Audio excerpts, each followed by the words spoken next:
2020년 2월 달부터 시작된 코로나로 지금까지도 우리들이 자유롭지 못합니다.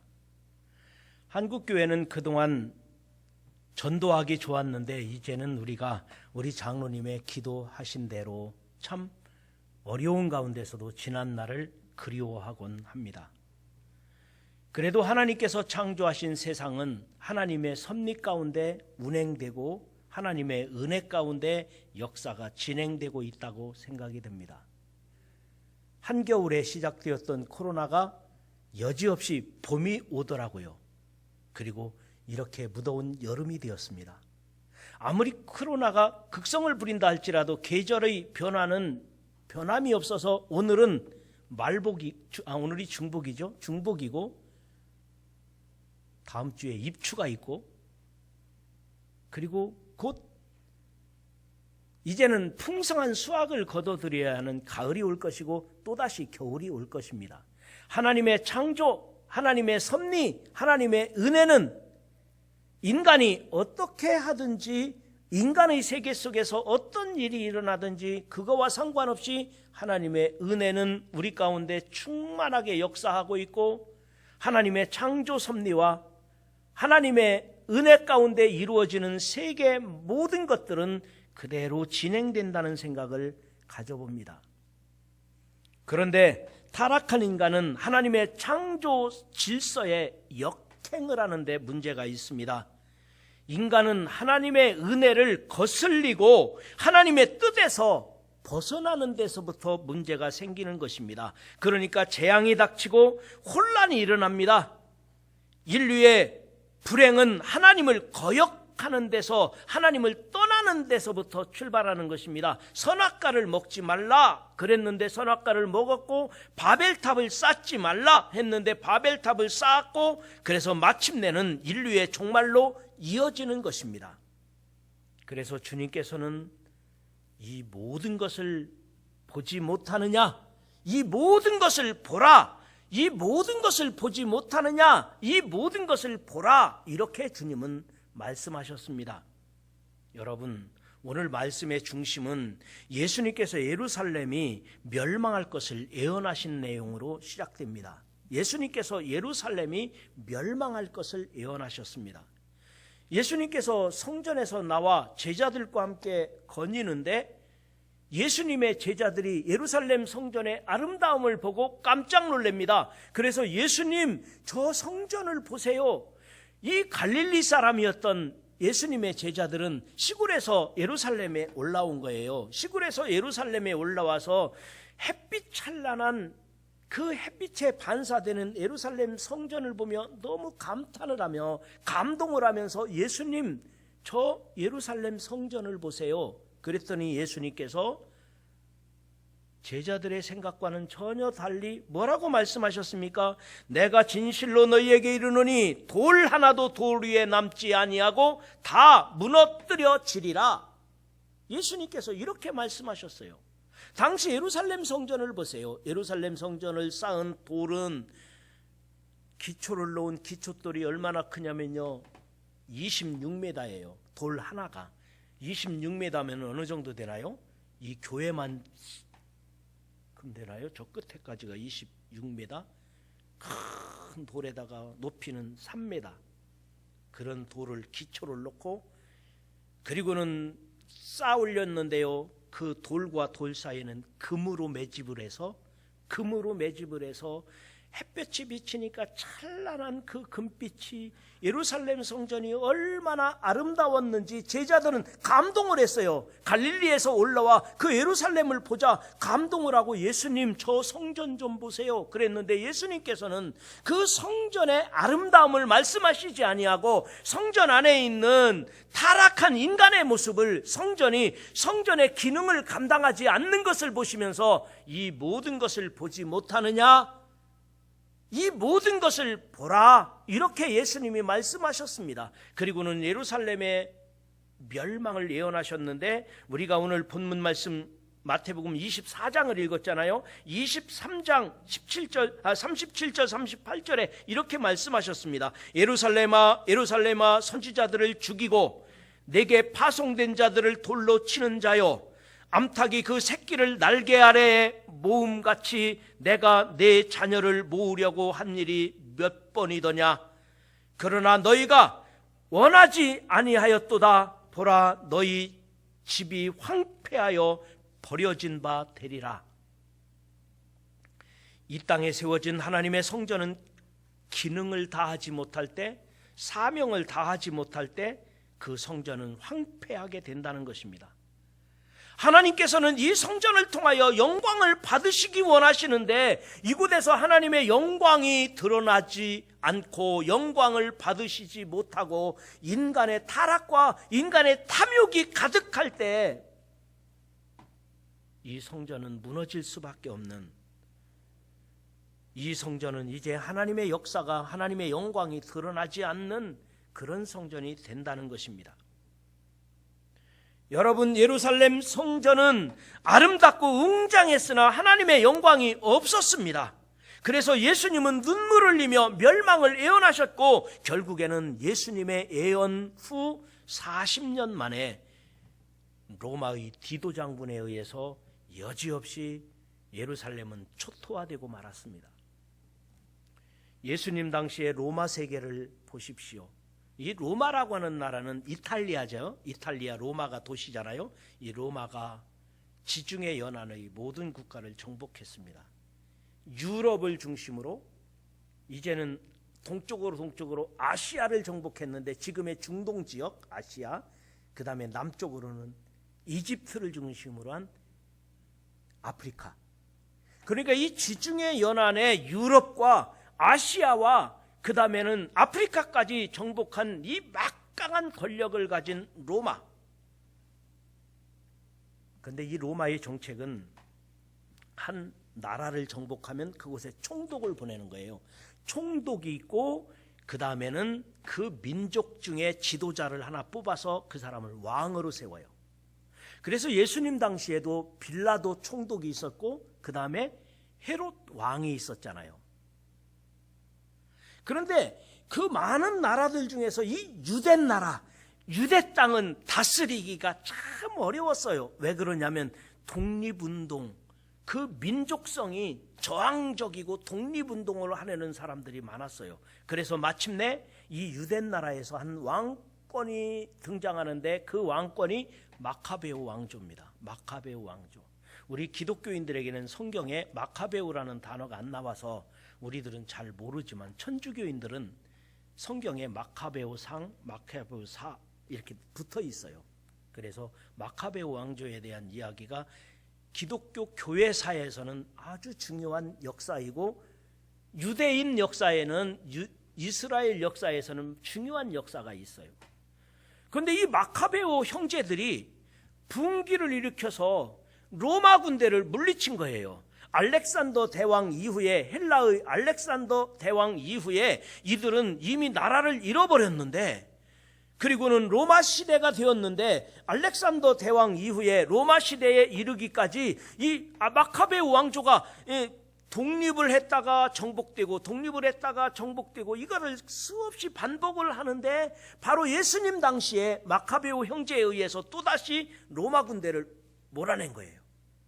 그 강력한 로마 군대를 이 이스라엘 땅에서 몰아냈어요. 몰아내고 나니까 마카베오 왕조를 세우고 이제는 그들이 독립을 하고 자치정부를 세우고 군대를 조직했습니다. 자치정부를 세우고 군대를 조직한 거예요. 이렇게 하면 로마가 가만히 있겠습니까? 로마에 유대전쟁이 일어났습니다. 유대전쟁은 역사가 요세푸스에 의해서 전해지고 있는데요. AD 67년에 갈릴리 전투가 있어서 갈릴리가 정복됩니다. 그리고 AD 70년에 예루살렘에 함락되고 그리고는 이스라엘 역사에서 가장 중요한 AD 73년에 마사다가 함락됩니다. 마사다는 큰 산꼭대기에 마을이 있는 거예요. 큰 산꼭대기에 마지막 유대인 군인들이 마지막 항전을 벌였던 마사다.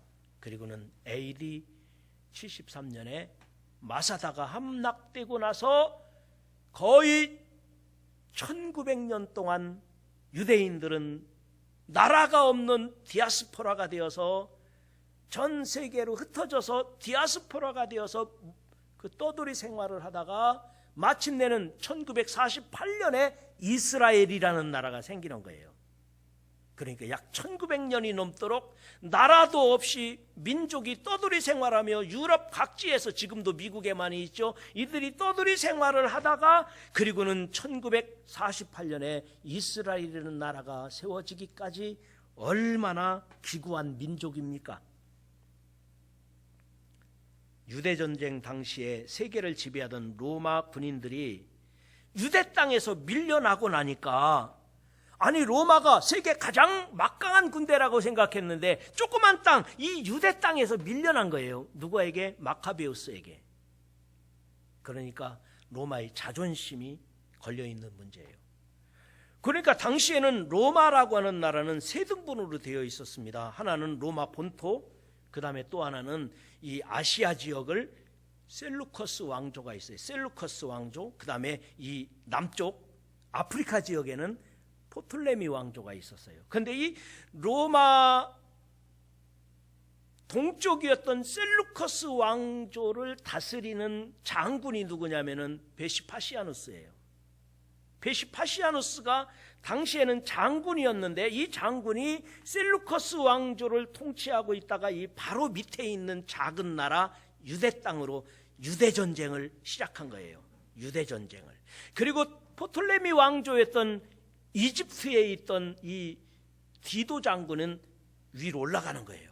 그런데 이 셀루커스의 그 베시파시아누스의 아들이 디도예요. 그러니까 아버지 군대가 위에서, 이게 로마 본대입니다. 본부대예요. 이 로마 본대가 이 유대 나라를 정복하기 위해 갈릴리를 정복하고 예루살렘으로 내려오다가 로마 본토에서부터 연락이 옵니다. 베시파시아누스가 로마 황제가 되었습니다. 전쟁 그만하고 로마로 돌아오세요. 황제가 되었다는 거예요. 로마 원로원에 의해서 베시파시아누스가 황제가 된 거예요. 야, 이제 내가 본대를 이끌고 유대를 정복하려고 하다가 전쟁에서 이미 갈릴리에서 이기고 예루살렘을 정복하기 직전에 자기가 황제가 돼서 로마로 돌아가면서 아들 군대에게 자기 군대를 주면서, 아들이 누구라고요? 디도. 디도에게 자기 군대와 디도 군대가 합쳐서 예루살렘을 정복해라. 그리고는 베시파시아누스는 로마로 황제로 돌아갔습니다. 이제 아버지 군대와 아들 군대, 이게 로마 주력 부대거든요. 두 부대를 이끌고 예루살렘을 정복하고 나서 예루살렘을 완전히 초토화합니다. 다시는 회복되거나 다시는 예루살렘이 분기를 일으키든지 이 마카베우 왕조가 다시 일어날 수 없도록 완전히 불태우고 초토화시키는데, 로마 군인들이 어떻게 했어요? 돌 위에 돌 하나도 남지 않도록 돌과 돌 사이에 금 매집을 했다고 했잖아요. 돌멩이를 다 파헤쳐가지고 금을 빼가야 되잖아요. 그래서 예수님의 예언의 말씀과 같이 이스라엘은 다시 일어나지 못하고, 이스라엘은 돌 위에 돌 하나 남지 않고 성전이 무너지고 말았습니다. 예수님께서 예루살렘의 종말을 예언하시며 제자들에게 말씀하셨습니다. 이 모든 것을 보지 못하느냐? 이 모든 것을 보라. 당시에 타락한 예루살렘, 그곳에는 거룩함이 있어야 되는데 하나님의 사람들이 하나님께 영광을 돌리며 하나님의 뜻이 이루어져야 되는데 그렇지 않은 예루살렘을 보시면서 눈물을 흘리시고, 그리고 제자들에게 이 모든 것을 보지 못하느냐 이렇게 말씀하셨다고 하는 이 내용을 읽으면서 저는 우리 한국교회를 생각합니다. 우리 대한민국을 생각합니다. 저는 이 말씀을 보면서 우리 반석교회를 생각합니다. 오늘날 우리들도 겉으로는 멀쩡한 것 같은데 하나님의 영광을 가린다면 우리가 겉으로는 한국교회가 은혜로운 것 같은데 우리 내부적으로 싸움이나 하고 우리들이 하나님의 영광과 예배 드리는데 방해가 된다면 주님께서는 뭐라고 하실까? 뭐라고 하실까? 하나하나 지적하지 아니하시고 이 모든 것을 보지 못하느냐? 이 모든 것을 보라. 오늘 또 예수님께서는 우리에게, 우리 한국교회를 향하여, 우리 대한민국을 향하여, 아니 우리 반석교회 성도 여러분들을 향하여 저와 여러분에게 이렇게 말씀하시지 않겠습니까?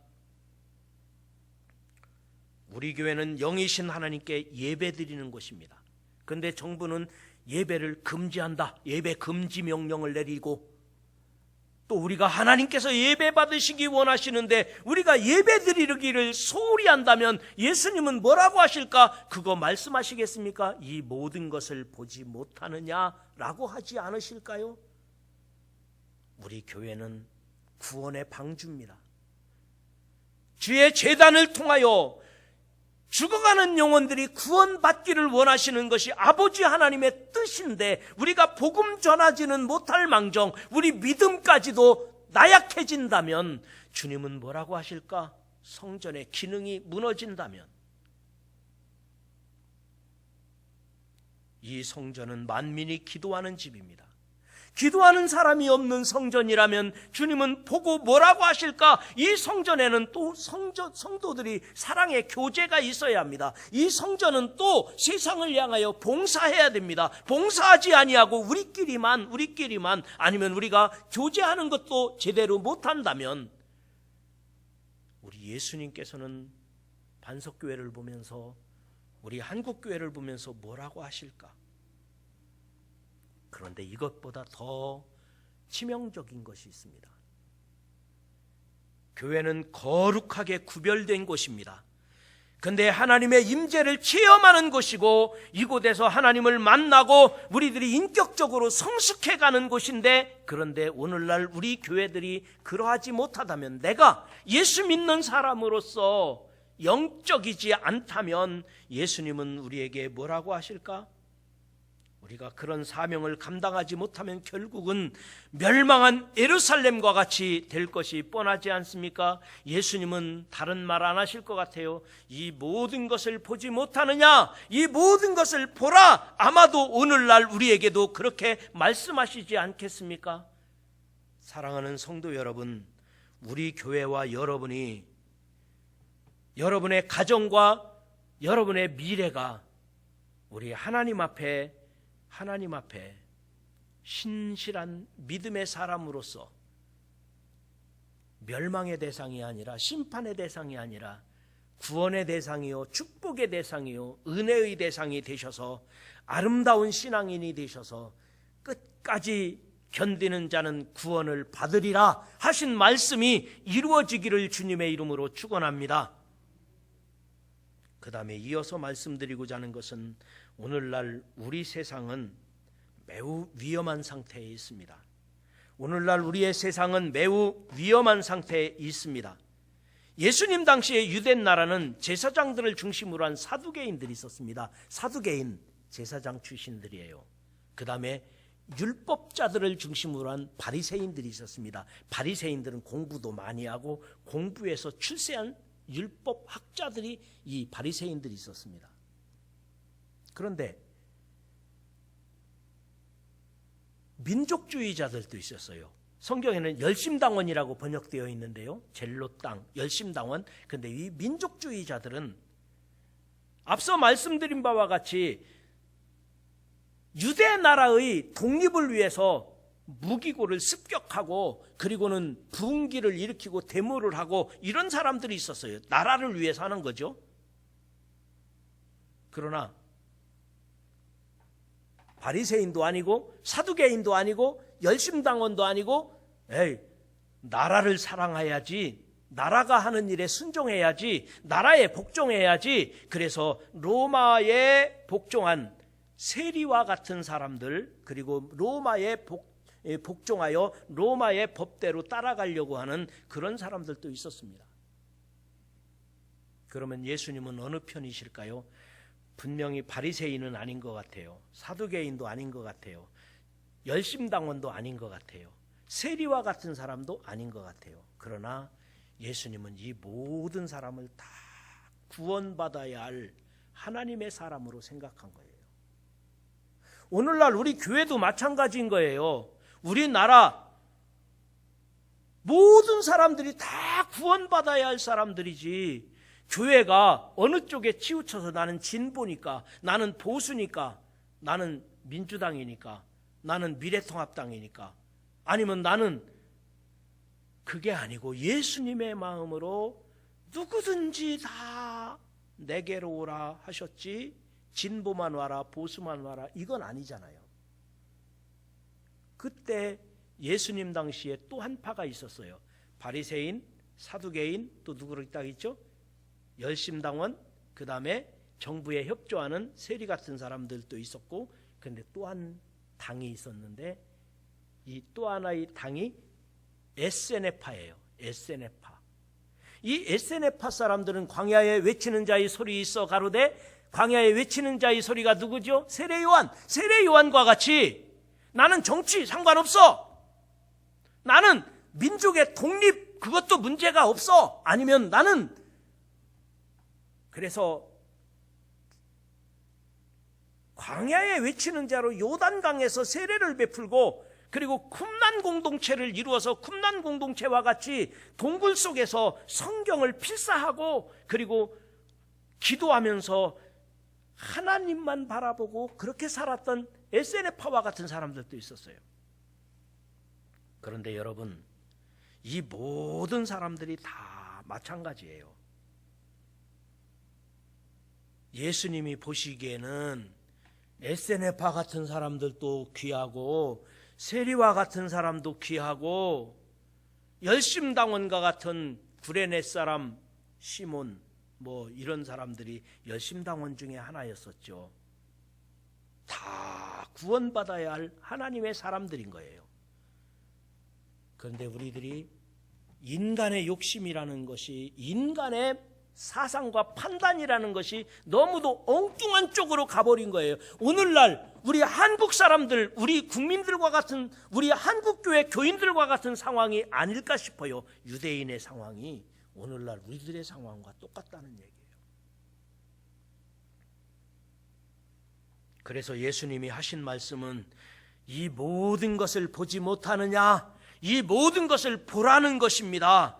그래서 우리는 오늘 본문 말씀을 통하여 경고를 들어야 되는데, 예수님께서 재림하시기도 전에 인간들 스스로가 종말을 자처하고 있고 종말을 맞이하지 않을까 저는 걱정이 되기도 합니다.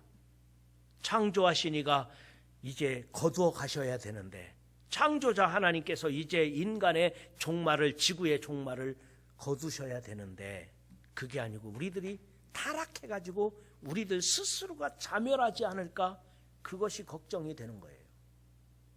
그래서 우리들 스스로가 무엇이 그렇게 타락했나, 세 가지만 말씀을 드린다면, 하나는 환경 문제입니다. 환경 문제. 생태계가 파괴되고 자연자원이 고갈되고 세상에는 온통 쓰레기더미입니다. 이제는 물고기 잡아먹을 만한 데도 없고, 바다 생물을 잡아보면 그 뱃속에 비닐종이가 들어있다고 하지 않습니까? 오존층이 파괴되고 이상기온이 생겨 이제는 지구 곳곳에서 난립니다. 결과적으로 인류의 종말을 자처하지 않았는가? 이 환경 문제를 극복하지 못하면 매우 위험할 거예요. 그래서 주님은 말씀하셨습니다. 이 모든 것을 보지 못하느냐? 두 번째로는 핵개발과 같은 전쟁입니다. 이 전쟁 문제가 참 아주 위험하고도 급한 문제가 아닐까요? 우리나라를 비롯하여 국제정세에 국가의 운명이 좌우되는 나라들은 핵 문제가, 핵무기가 참 어찌 보면 그것이 유혹이겠죠. 핵무기 하나만 가지고 있으면 해결되잖아요. 아무리 북한이 뭐라고 해도 우리 남쪽도 핵무기 가지고 있으면, 남쪽도 하나 가지고 있으면 어떻게 될까요? 뭐 중국이 뭐라고 해도 까불면 쏜다 그러면 그만이고요. 미국이 뭐 철수한다 그러면 그거 가려면 가라 그러면 그만이고요. 일본이 까불면 까불지 마. 그러면 그만일 거 아니에요. 그러니까 매력적인 거죠. 그러나 여러분, 불량 국가가 핵을 보유했다든지 테러 단체가 핵을 보유하면 어떻게 될까요? 이 지구는 하나님이 창조하신 아름다운 곳인데 하나님이 걷어가시는 그날까지 잘 보존되어야 하는데 이 핵전쟁은 우리 인간 스스로의 타락 때문에 그냥 파괴되고 마는 것 아니겠습니까? 그런데 세 번째 또 있습니다. 생물학의 발전입니다. 생물학의 발전. 유전자 조작이 가능하게 되었고 이제는 인간 복제가 가능하게 된 거입니다. 이제는 우리가 하나님의 지혜를 닮았기 때문에 무엇인가 만들어낼 수가 있고 마침내는 인간 복제가 가능하게 되었으니 안 해서 그렇지 안 하는 것뿐이지 할 수 있게 되었어요. 이것을 인간 게놈 프로젝트라고 말합니다. 인간 게놈 프로젝트는 인간의 선악과를 먹은 거와 똑같아요. 인간은 이미 바벨탑을 쌓은 거와 똑같아요. 하나님의 영역을 침범한 거예요. 그런데 이미 인간의 DNA를 다 분석해서 인간 복제가 가능하도록 프로그램이 완성됐는데 컴퓨터에 딱 저장을 해놨단 말이에요. 이거 쓰면 큰일 나. 인간이 인간을 만들어내면 큰일 나. 선악과 먹는 거야. 안 해서 그렇지 중지하고 있어서 그렇지 이제 이미 인간은 선을 넘어버린 거예요. 하나님의 선을 넘어버린 거예요. 여기까지 왔으면 예수님은 뭐라고 하실까? 이 모든 것을 보지 못하느냐? 이 모든 것을 보라. 이렇게 말씀하시지 않겠습니까? 그래서 제자들이 예수님께 물었습니다. 마지막 징조가 뭡니까? 마지막 징조가 뭐냐고 제자들이 물었어요. 그랬더니 징조를 말씀하셨습니다. 마지막 징조는 미혹하는 영들이 일어난다. 지금 그렇잖아요. 속이는 영들이 얼마나 많습니까? 두 번째로는 전쟁과 기근과 지진이 일어난다. 전쟁과 기근과 지진이 일어난다는 것입니다. 세 번째로는 미워하고 사랑이 식어진다. 사랑이 식어진다는 거예요. 그리고 마지막 네 번째로는 복음이 온 세상에 전파된다. 그날이 끝이니라. 여러분, 오늘 말씀을 들으면서 예수님께서 심히 염려하시며 이 모든 것을 보지 못하느냐 하신 것처럼 오늘날의 징조를 보며 저와 여러분이 깨어있는, 저와 여러분이 기도하는 참된 크리스천이 되시기를 주님의 이름으로 축원합니다.